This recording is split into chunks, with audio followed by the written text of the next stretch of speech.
We are on the record calling 21170-598 Midland Credit Management versus Kevin Hurst. Date and time for pretrial. No appearances. Good morning, Your Honor. May it please the court, Suzanne Strickarts, P44018, on behalf of the plaintiff. And your name, sir? Kevin Hurst. Okay, where are we on this file, people? Your Honor, we had a pretrial. You opened up a written discovery. We did send discovery out. We did receive it back, apparently unopened, indicating there was a written on the envelope itself. It had written, I'm reading here, I do not accept your offer to contract, all rights reserved, UCC 1-308, signed, and then it was a return to sender, Judge. All right, So Mr. we attempted to do discovery anyways. Mr. Hurst, did you refuse to accept the mail? Did I refuse to accept the mail? Yes. Sir, you can't do that. I can refuse to accept any mail that comes to me. This is what we're going to do. One of the things she sent you were requests for admissions. If you do not provide proper answers to those requests for admissions, they are deemed to be conclusively admitted. Do you understand that, sir? Objection, Your Honor. Do you understand what I have said? No, I don't. All right, here it is. You, by open written discovery in this matter, you have a right to whatever legal position you want, but you do not have your own set of court rules. Among the things that the court rules provide when written discovery is open is that she can send you requests for admissions. Those requests for admissions are in writing and they must be answered under oath and in a certain time frame. If they are not answered and filed in accord with the court rules, then they are deemed to be conclusively admitted. You will not be able to contest those things. And that was what was sent to you, sir. And that time to start running those started with the day they were mailed to you. Your Honor. You don't want to accept it. I'm not even sure. I do not have any understanding of this is my debt or not. Buckle up, guys. Today we're stepping into a courtroom where Kevin Hurst's refusal to accept a discovery packet quickly becomes a serious problem. The plaintiff explains that he returned the documents with a sovereign citizen-style refusal, but the judge makes it clear that rejecting legal mail does not stop the court process. He warns that unanswered requests for admissions can become conclusively admitted, leaving Hurst with far fewer options when the case reaches trial. With these allegations, I'm trying to see and verify if it is. When they called me the first time, they should have sent out verified documents stating that the original creditor and who it was, and that I truly owe this debt. Well, Your Honor, I just indicate that we did attach to those. They already Excuse me, Mr. Hurst. Excuse me, I wasn't finished. Excuse me. I wasn't finished. I wasn't finished. She cut me off. I'm going to mute you, Mr. Hurst. I'm not going to have this. Your Honor, she cut me off. I'm not going to have this. Talking. This is not a clown show. Oh my goodness. One at a time. I can finish my statement. You will speak one. Don't interrupt me again, Mr. Hurst. Go ahead, sir. Why, thank you. You will speak one at a time. You will not interrupt each other. You will not interrupt me. Do you understand what I have said? Mr. Hurst. I don't understand anything. Okay, fine. I don't even understand why I'm here. I'm going to mute you. I don't even understand what's going on. I'm muting Mr. Hurst, and I will let Ms. Strickarts say what it is she wishes to say. Then I will unmute Mr. Hurst and allow Mr. Hurst to speak. Ms. Strickarts, you were responding, Mr. Hurst. Yes, sure. I was just indicating that we did attach the account statements, the full chain of title and seller data sheet to the packet. So even though there was no requirement, we did want to provide that to the defendant. And so that was in all of those materials were in the packet that was rejected, Judge. Well, let's let Mr. Hurst respond.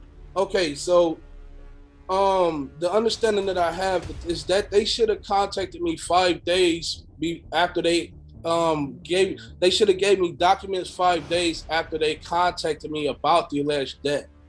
I told them I have no recollection of the debt. I don't even know enough information to admit or deny the allegations to the debt. So if they're accusing me of this debt, I would like to ask them a few questions so that they can verify that this debt even belongs to me.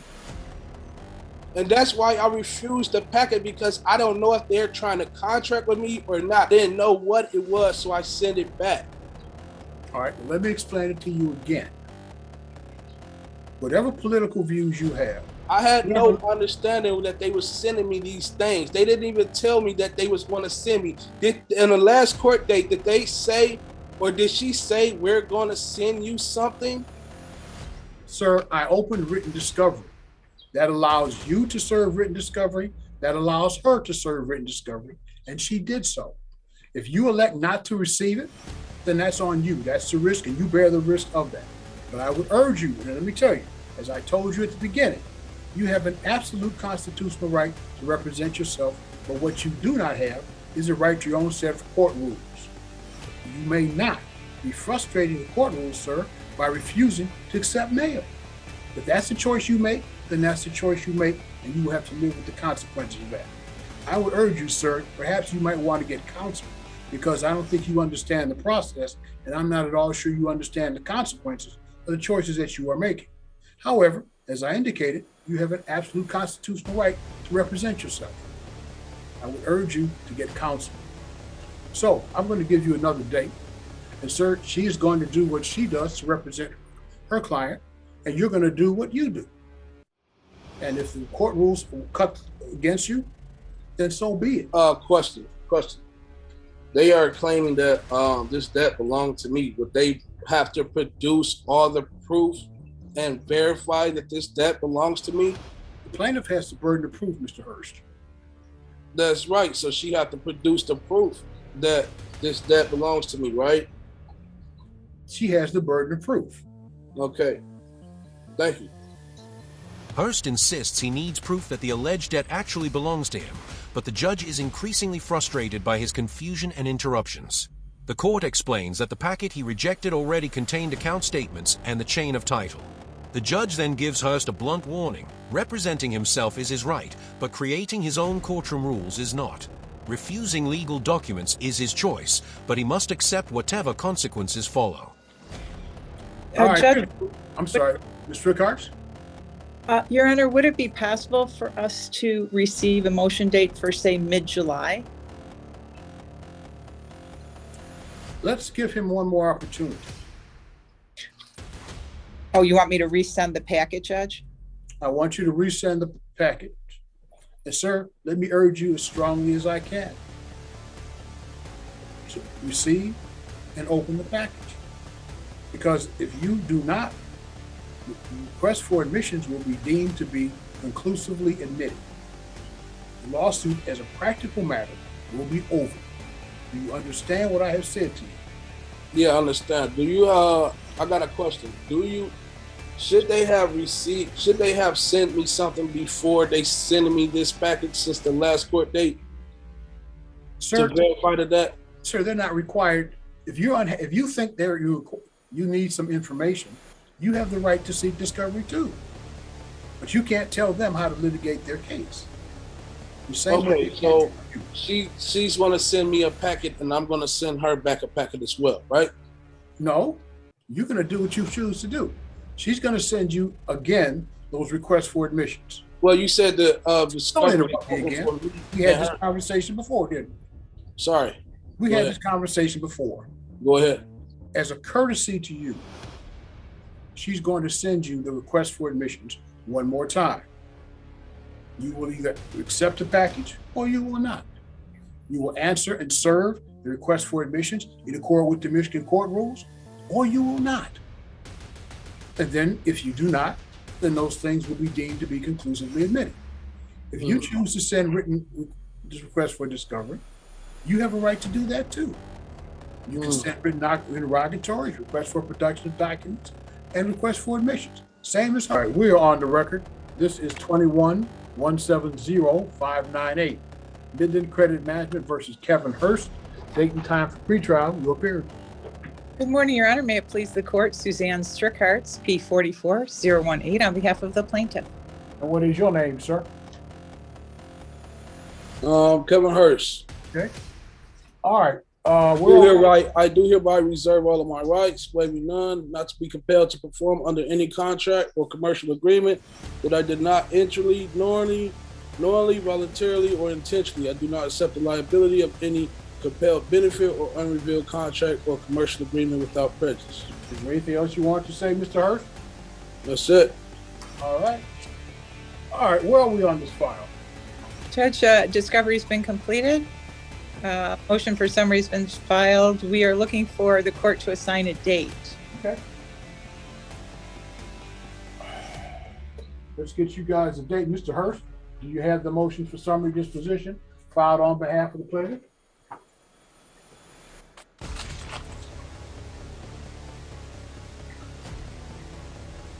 It looks like this. What's that? It looks like this. I'm asking Yeah. you first if you received the motion for summary disposition filed by the plaintiff. Do I have it? Yes, sir. Yes. Okay. So let's set you a date for hearing and we'll move on. Does July 26th at 10 o'clock, does that work for everybody? Yep. Yes, Your Honor. Okay. July 26th at 10 o'clock, we will hear the plaintiff's motion for summary disposition. Sir, if you wish to file and serve an answer to that motion for summary disposition, you must do so within the terms provided in the Michigan Court Rules. You'll hear the motion July 26th at 10 o'clock. Again, sir, if you want to file an answer, be sure to serve both the court and the counsel for the other side. All right, the court has had an opportunity to review the pleadings here. I was particularly interested in the request for admissions. The judge gives Host one more opportunity and orders the discovery package to be sent again, strongly urging him to open it. He explains that refusing the requests for admissions could effectively end Hurst's ability to challenge those facts. At the next appearance, Hurst returns with another formal declaration about reserving his rights and refusing contractual obligations. The court moves past the language, schedules the summary disposition hearing, and tells him exactly how to respond. That was served by the defendant. Request for admission number 3. Does the plaintiff admit and have proof that the allegations against the respondent are true and accurate, with all documentation being verified, signature and seal? These were admitted. Number 4. Does the plaintiff admit and or have proof that the statute of limitations has not expired to collect on his alleged debt? Plaintiff admitted that. Does the plaintiff admit number 6 and have proof that the respondent had a meeting of the minds with Credit One Bank pursuant to the contract agreement in respect to full disclosure, and that said contract contains no elements of fraud by Credit One Bank? Plaintiff admits that. In number 7, does the plaintiff admit and have proof that Midland Credit Management purchased this contract from the original creditor and is now the new owner of the alleged contract and of the said debt that is owed? Plaintiff admitted that. So what we have is we have an admissions by our defendant of the validity of the contract, admission by a defendant that Midland Creditor is a proper party plaintiff.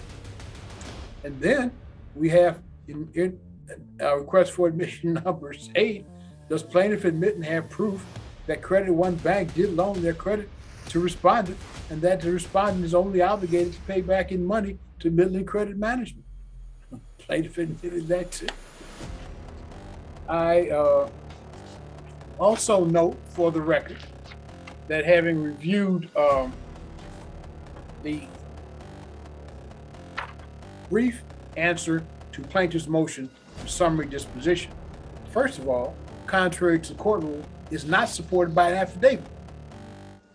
2.116G4 says that when a motion for summary disposition under C10 has been filed and served, the opposing party here would be the defendant, may not rely upon his pleadings, but must, by affidavit or as otherwise provided in this rule, demonstrate the existence of genuine issue of material fact. Again, I note for the record, no affidavit was submitted here. I think it's fair to say that the pleading filed by the defendant is somewhat obtuse. I quote, for example, from the 3rd page, the agreed upon proof of claim was not served in place of the original account, for it is a conditional acceptance and not the foundation of an action, and does not become an original demand and amount to an express promise to pay the actual sum stated. In his first paragraph, the plaintiff, and I'm quoting again, plaintiff claims that the living soul utilizes an address in his answer, when in fact the address that is used there indicates that the living soul does not live at this address, but is receiving mail there. So, the defendant has failed to appear. He has failed to support his brief answer to plaintiff's motion for summary disposition by affidavit as required by the court rule. The court has had an opportunity to review the pleadings filed on behalf of the plaintiff in this matter, and I'm satisfied there's no genuine issue of material fact in this matter. Summary disposition is granted in favor of the plaintiff. If you'd be kind enough to send me your judgment under the 7-day rule, I'd appreciate it. Now the case reaches its decisive moment. The judge reviews Hurst's requests for admissions and points out that several answers actually admit critical facts about the contract and Midland credit management. He then examines Hurst's response to summary disposition and finds it unsupported by the required affidavit. After reviewing the unusual arguments in the filing, the judge concludes there is no genuine issue of material fact and grants summary disposition to the plaintiff. If you enjoyed the video, leave a like, subscribe to the channel, and we'll see you in the next video.